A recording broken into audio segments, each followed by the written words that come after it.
నమస్తే గౌతమ్ గారు.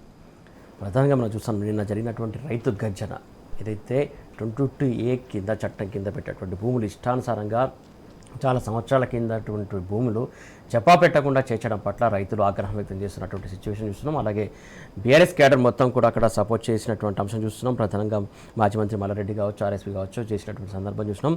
వాళ్ళు కూడా పెద్ద ఎత్తున గలం విప్పారు. ఖచ్చితంగా 22Aను రద్దు చేయాలి, ఇలా ఇష్టానుసారంగా పెట్టి మళ్ళీ తప్పైందని చెప్పడం ఏంటనేది వాళ్ళు ప్రశ్నిస్తున్నటువంటి అంశం సంబంధించి మీరేమంటారు? సురేష్ గారు, మీకు అదేవిధంగా మన ప్రేక్షకులకు ముందుగా 80వ స్వాతంత్ర దినోత్సవ శుభాకాంక్షలు. ఈరోజు తెలంగాణ రాష్ట్రంలో కాంగ్రెస్ పార్టీ పాలన ఎంత గాడి తప్పింది అని చెప్పేసి అనడానికి ఇది ఒక మంచి ఉదాహరణ. సుమారు 70-75 ఏళ్ల నుంచి వాళ్ళ చేతుల్లో ఉన్న భూమి, సామాన్యుల చేతుల్లో ఉన్న భూమి, అది 5 ఎకరాలు కావచ్చు, 6 ఎకరాలు కావచ్చు, 3 ఎకరాలు కావచ్చు, 10 ఎకరాలు కావచ్చు, ఇన్ని ఎకరాల భూమి వాళ్ళ చేతిలో కొన్ని సంవత్సరాలుగా, దశాబ్దాలుగా వాళ్ళు అనుభవిస్తున్నారు. అదేవిధంగా గత 9.5 ఏళ్ళు తప్పితే దాదాపు ఒక 20 సంవత్సరాలు, 25-30 సంవత్సరాలు పరిపాలించింది కూడా కాంగ్రెస్. ఈ కాంగ్రెస్ పార్టీ పరిపాలన 22A భూముల్ని ఆ రోజు ఎందుకు గుర్తించి, అదేవిధంగా అందులో వాళ్ళకి సాగుకు కావచ్చు, లేకపోతే ఇంకా వాడుకోవడానికి కావచ్చు ఎందుకు అవకాశం ఇచ్చింది, ఈరోజు సడన్గా 22Aని ఎందుకు తెర మీదకి తీసుకొచ్చింది అని చెప్పేసి మనం ఒక్కసారి ఆలోచిస్తే, ప్రభుత్వం ప్రజల్ని నిలువు దోపిడీ చేయదలుచుకుంది కాబట్టే ఈరోజు కమిషన్ల పేరుతో కక్కుర్తి పడుతూ ఈ 22A అమలవుతుంది, అదేవిధంగా వర్తిస్తుంది అని చెప్పేసి ప్రజల మీద దాడి జరుగుతున్న పరిస్థితి ఈరోజు మనం చూస్తున్నాం. నాకు తెలిసి సురేష్ గారు, దాదాపు నాకు 3 నెలల క్రితమే ఒక టీచర్ ఫోన్ చేశారు, ఇట్లనే భూమి కోసమే ఫోన్ చేసి, మేము దాదాపు అంటే మేము కొనే నాటికే దాదాపు 3-4 దాన్ని కొన్నారు, అమ్మకాలు జరిగినాయి, రిజిస్ట్రేషన్ జరిగింది, అంతా జరిగింది. కానీ ఇప్పుడు మేము రిజిస్ట్రేషన్ చేసుకోవడానికి పోతే అది నిషేధిత జాబితాలో ఉందని చెప్పేసి మాట్లాడుతున్నారు. అంతకు ముందు లేని నిషేధిత జాబితా మళ్ళీ ఇప్పుడు మేము కొన్న తర్వాత ఎందుకు వచ్చింది సార్, మాకు కొంచెం దీంట్లో సహాయం చేయండి అని చెప్పేసి అంటే దీని వెనక ఉన్న రహస్యం ఏంటంటే, వీళ్ళు మొత్తం భూముల్ని ఆ సర్వే నెంబర్లో, ఆ టీచర్ చెప్పిన సర్వే నెంబర్లో సుమారు 600 ఎకరాల భూమి ఉందట. 600 ఎకరాల భూమి అందరూ కూడా ఈరోజు రిజిస్ట్రేషన్ ఆఫీస్ చుట్టూ తిరగాల్సిన పరిస్థితికి నెట్టబడ్డారు.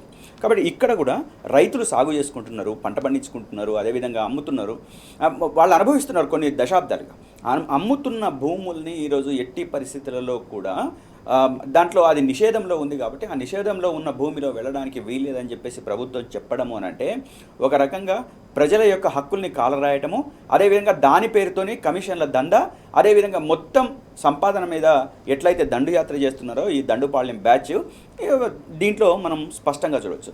దాంట్లో భాగంగానే రకరకాల వాళ్ళ ఎత్తుగడలు భూమి చుట్టే చూడండి. అంటే రేవంత్ రెడ్డి గారు అధికారంలోకి వచ్చిన తర్వాత, కాంగ్రెస్ పార్టీ అధికారంలోకి వచ్చిన తర్వాత, అంతకుముందు రియల్ ఎస్టేట్ వ్యాపారం చేసిన రేవంత్ రెడ్డి ఈరోజు అధికారంలోకి వచ్చిన తర్వాత నిర్దిష్టంగా ఎక్కడ భూములు ఉన్నాయి, అది లగిచర్ల కావచ్చు, ఇంకో దగ్గర కావచ్చు, ప్రతి దగ్గర ఆయన చుట్టూ ఎట్టు తిరుగుతున్నాడు అని అంటే భూముల చుట్టూ తిరుగుతున్నాడు.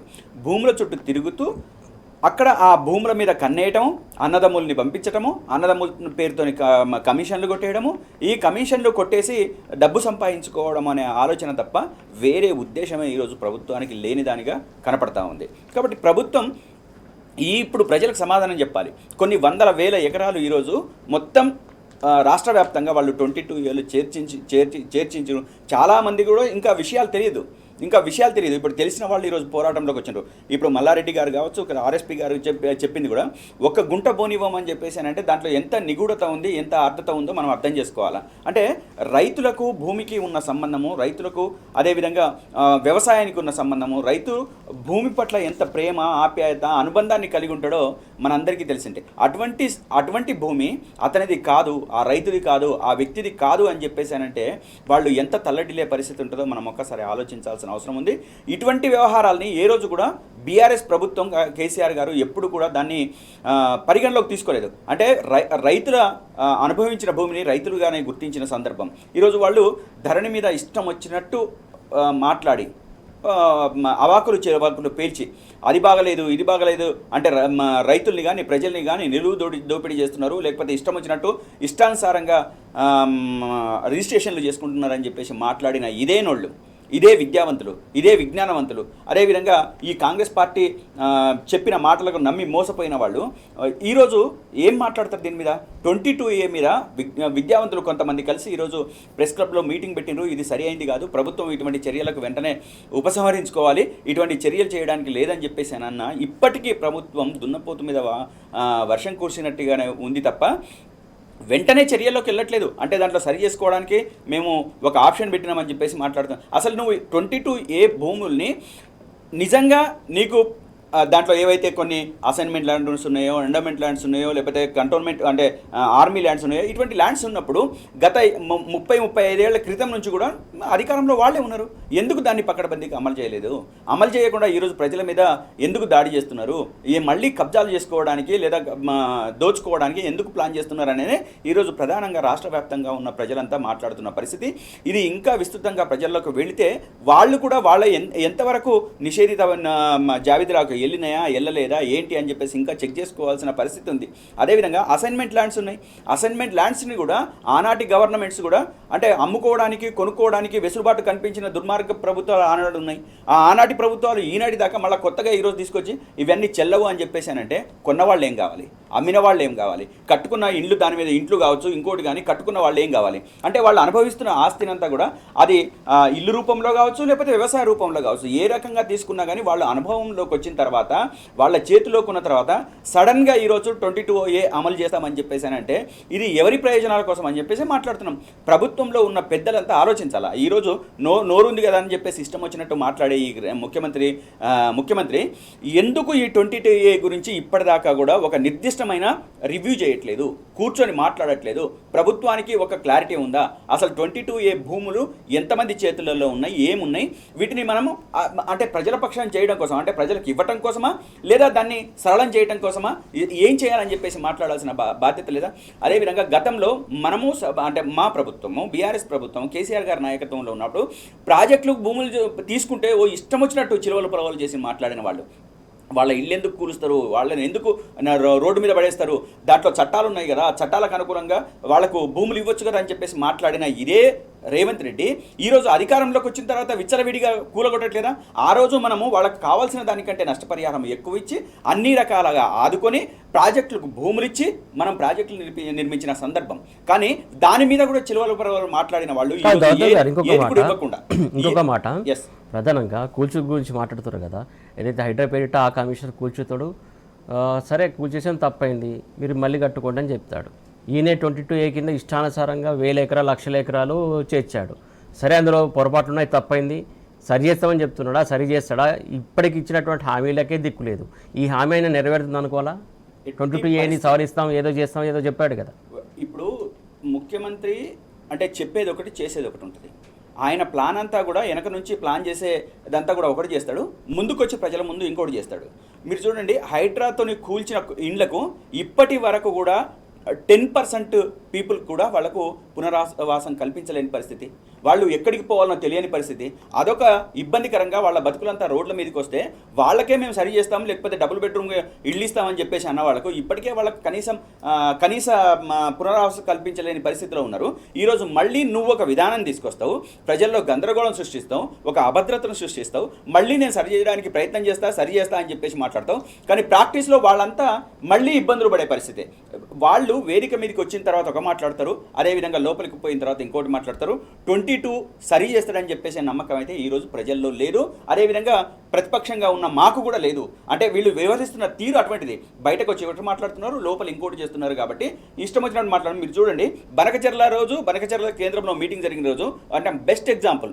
బనకచెర్ల గురించి అసలు ఎజెండాలోనే లేదని చెప్పి బయట మాట్లాడిన ముఖ్యమంత్రి ఫస్ట్ ఎజెండా సమావేశాలకు వెళ్ళిన తర్వాత ఫస్ట్ ఎజెండా బనకచెర్ల అంటే బయట ఉన్నప్పుడు ఏమన్నాడు, అసలు ఇది ఎజెండానే లేదని మాట్లాడిన ముఖ్యమంత్రి లోపలికి వెళ్ళిన తర్వాత అదే ఎజెండాలో మాట్లాడుకొని దాని మీద అన్ని కార్యక్రమాలని నిర్దిష్టంగా ప్లాన్ చేసుకొని బయటకు వచ్చిన పరిస్థితి. అంటే ఇతని మాటలను ఎట్లా నమ్మాలి?